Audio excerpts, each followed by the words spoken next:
everyone. Welcome to Countdown to Laravel Live. I'm Mathias Hansen, your host, and today I'm chatting with Jakob Steinn, who's going to speak at Laravel Live in August.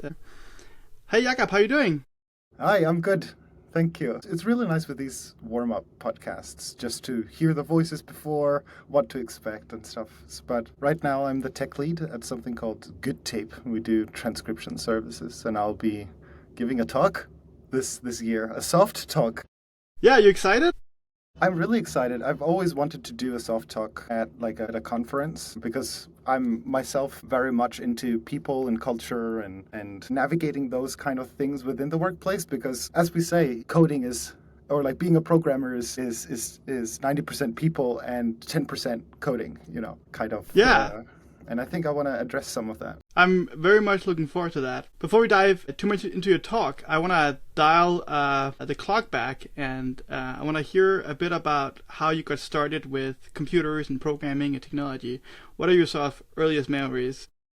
I'm all the way back to making when websites were made in Flash.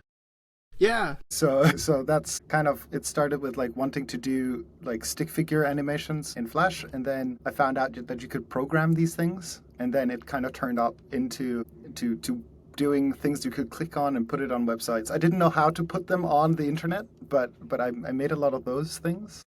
I finished, so school-wise, I finished my primary school, and then I started the last 3 years before university in gymnasium, we call it. And I almost finished. So that's kind of the amount of education that I have. But yeah, so it's always been websites and stuff like that. I found a YouTube channel called One Stop Tutorials. Yeah. Where we made websites in Photoshop, and then you had to use the slice tool to make out little pieces. So you cut out elements of the design. And put them inside tables. Slicing PSDs, that brings back memories. So it's back from then, and then I got a job with a advertisement agency when I dropped out of school, and I found out wait, I can already now be a programmer. I don't have to go to the IT university. But yeah, so then it just continued in different agencies. Started going into startups. My first usage of Laravel was the last version, 4.0 was in the final beta release, I remember. So the project that we were working was 3.5, I think, some version. So this is 2013 or something like that? Something like that, yeah. Yeah. It's been a while then. It's been a while, yeah. So it's in and out of the community, but it's you're always up for a little Laracast here and there. So starting out working at a marketing agency, were you working mostly on coding, or did you also work on the creative side of graphic design or making ads or branding or whatnot? Right. So it was more advertisement agencies and digital agencies, where my first job was very much like an intern. So I had to learn stuff. I had done some Drupal sites before then. So it was in the Drupal CMS kind of a sphere back then. I did not do the creative side of it. I got handed stuff and then I implemented it. But then over time, as my both making back when Facebook had games, so that's being in advertisement, kind of you get a task thrown at you and you have to find some kind of solution for it. So that grew the spectrum for me being a full stacky developer, but also having to do server maintenance because there was just nobody else to do it. Just wearing many hats, trying to fill the gaps, yeah? Yeah. But that's also so just being naive and going into that and not necessarily taking good care of myself. Yeah. But we're going to talk about that later. I sense a slight hint to your talk here. Yeah. Yes. So working at an agency, did you also get to work on lots of different projects, kind of get exposed to lots of different directions? Yeah, it was everything, as I said, from the early games on Facebook to banner ads to full-fledged betting platforms. So it was and also just dishing out the blog posts, the digital business cards that Yeah. has a blog feature that they're never going to be using. I did a lot of those. Yeah. That's awesome. Do you remember your first computer, or the first computer you had access to? What kind of computer was that? Was it a PC or a Mac? Are we talking That was Windows or MS DOS? That was the first one I had. I granted myself access to was my brother's computer, Hmm. which was like I think it was like of course, like a stationary compact computer running Windows XP. I think we had just gotten, because my dad took home Windows licenses from work. Hmm. So I remember that we were like, whoa, it's not the 95 one. So it was blue, bright and shiny. And back then, I was always making fun with my brother's mini discs. Sorry, making fun with my brother's mini discs, like writing different songs into them. But it always takes a long time. Yeah, speaking of songs, I was just doing some research before the talk. I never talked to you before, and it seems like you're a published artist. Is that right? Yes, I just like 3 weeks ago or something, I published my first song on Spotify. I've been writing music and making music since I was like 10, because I had my diary and I wrote my diary, and it was really deep, and wrote poems, and talking about the feelings that nobody else understands and all of that. That slowly turned into me wanting to write songs, and I got sober about like 3.5 years ago. I've written, when you do like the 12-step program, I wanted to write a song for each of the steps, because there's 12 songs on an album. So that's like, it was like so this is the first one of those, and I've written the others. I just need to record them. Very excited. Wow, that's incredible. Well, if anybody wants to listen, I'll put it in the show notes too, but Jakob Steinn on YouTube, and it pops right up. It's really moving. There's a lot of, also, like, I have so much different things on YouTube. There's like me recording like Ubuntu tutorials when I was a teenager and stuff like that. It's really fun. That's so it's a treasure chest of the past as well. Yeah. Cool. Super cool. Well, I do want to talk a bit about your talk. So what inspired you to do this talk, first of all?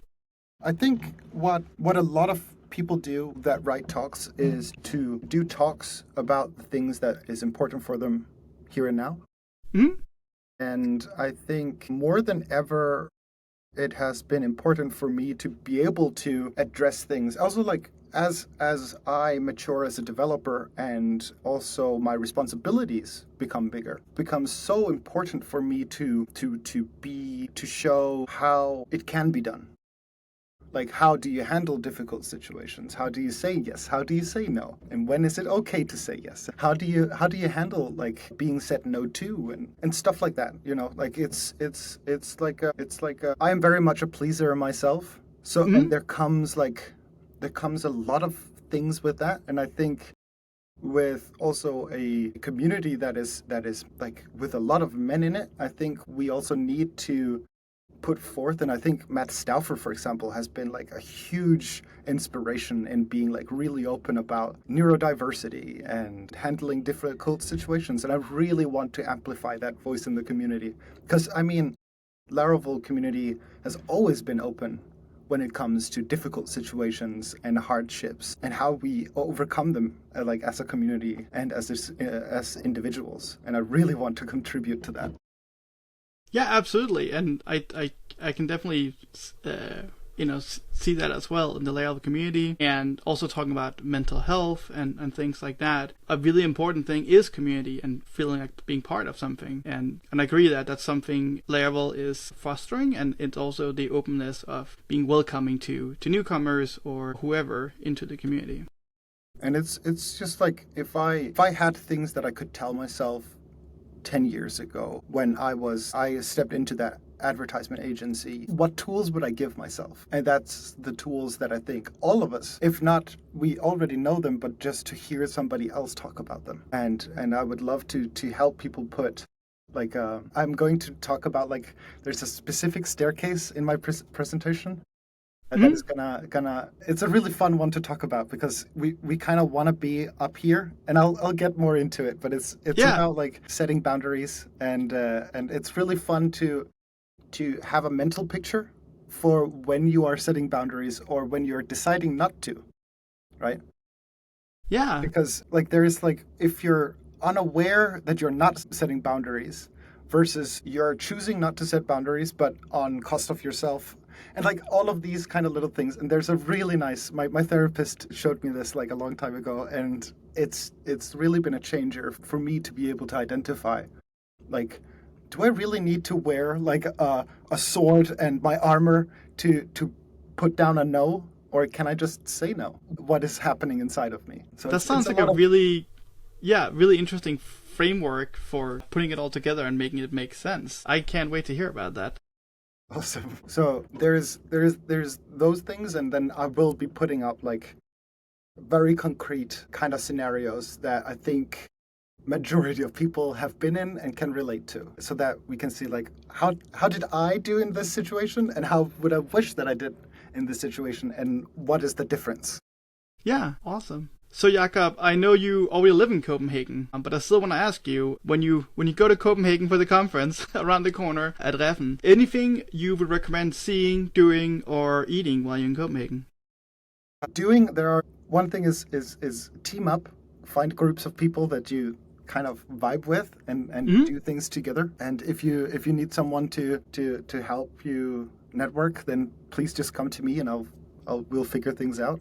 But concretely, I think, even though it's been cleaned up a lot now, but Christiania, which is like a free town, and it has like a very beautiful history. And on there you can walk down the streets, and you can see how they're kind of cleaning everything up, and the community is kind of trying to blossom back up. It was known as like a place where they would sell a lot of weed, and it's a free place, kind of. And it's a really nice way to go through, and then there are like read some articles while you're going through to get a bit of Danish history. And then the history too, of course, yeah. Exactly. And then there is a meatpacking district, which is kind of in the heart. It's very close to the central station as well, and a lot of hotels are close to it, which is like more of, so it was back in the time, it was like a place where they would slaughter animals. So that's why they have white tiles everywhere. But now it's made into like both clubs and eateries, different kind of cuisines, like Indian. It's just like any cuisine that you feel like it's like a big food district. Yeah. Food and party. Do you have a favorite cuisine you go for? They have something called Gaza Grill. Okay. It is a little bit on the expensive side, but but the food is really simple. It is like falafels and shawarmas and stuff like that, but it's like really nicely. You can get like a tabbouleh, you can get hummus, you can get like really nice pita bread. I'm getting hungry. Not even just at lunch, so yeah, I could totally go for that. That's like my go-to place because you can also sit outside, and the weather is of course going to be awesome when everybody arrives. Of course. So it's going to be, I think it's a really good place also that you can shop around. And then there is always for the beer drinkers, there are two places. Like there is War Pigs, which is very much like they do smoked meat, and they smoke the meat in the building, and they do also like draft beers, and they play rock music. And then there is Fermentoren, which is right next to it, or like on the corner, which has like 25-30 taps of different kind of beers and then there's Jolene, which is like a bar. You can dance and stuff like that. Jolene as in Dolly Parton's Jolene. No. It's just another Jolene. The place is just called Jolene. It's like a pink sign, a neon sign, and then they play house music and stuff like that. But it doesn't sound like Dolly, no. No. Cool, there's definitely a few places I need to check out next time I'm in the neighborhood. Yeah. Thank you for the recommendations. And also, like, just like my general thing is just come to me and talk. And if people need like a sober companion or something like that, I'm always up for a talk. That is super lovely, and it's what the community is all about. So I'm really happy you're putting yourself out there and raising your hand. That's fantastic. Yeah. Well, thank you so much for taking your time today, Jakob. Really excited to see you soon and hear your talk. I think we can have a really good time in Copenhagen. I am very sure. And also just thank you to all the organizers, and thank you to you for doing this, all the time that is being put into all of this, and the beautiful new website and everything. It's just really, appreciate it. We're going to give mad props to Kasper Hartwich for the website. He has really been spending a lot of time on that, and I think it turned out really, really, really well. And just the Danish Laravel community, like he spent so much time just like putting job posts, aggregating everything manually, like it's just like, it's really impressive. Absolutely. It's a huge lift behind the scenes, and really Kasper deserves the credit for that, because he's done so much for the Danish Laravel community. It's nuts. All right. Well, I'll see you very, very soon. Likewise. Peace out. That was Jakob Steinn sharing his insights about his early experiences with technology and the importance of mental health. You can catch his full presentation at Laravel Live Denmark, August 21st and 22nd in Copenhagen. If you haven't grabbed your ticket yet, head over to laravellive.dk, and trust me, after hearing what Jakob Steinn has planned, you don't want to miss it. Thanks for tuning in to Countdown to Laravel Live. Make sure to subscribe so you don't miss any of our speaker interviews leading up to the conference. Until next time, keep coding, and we'll see you at Laravel Live Denmark.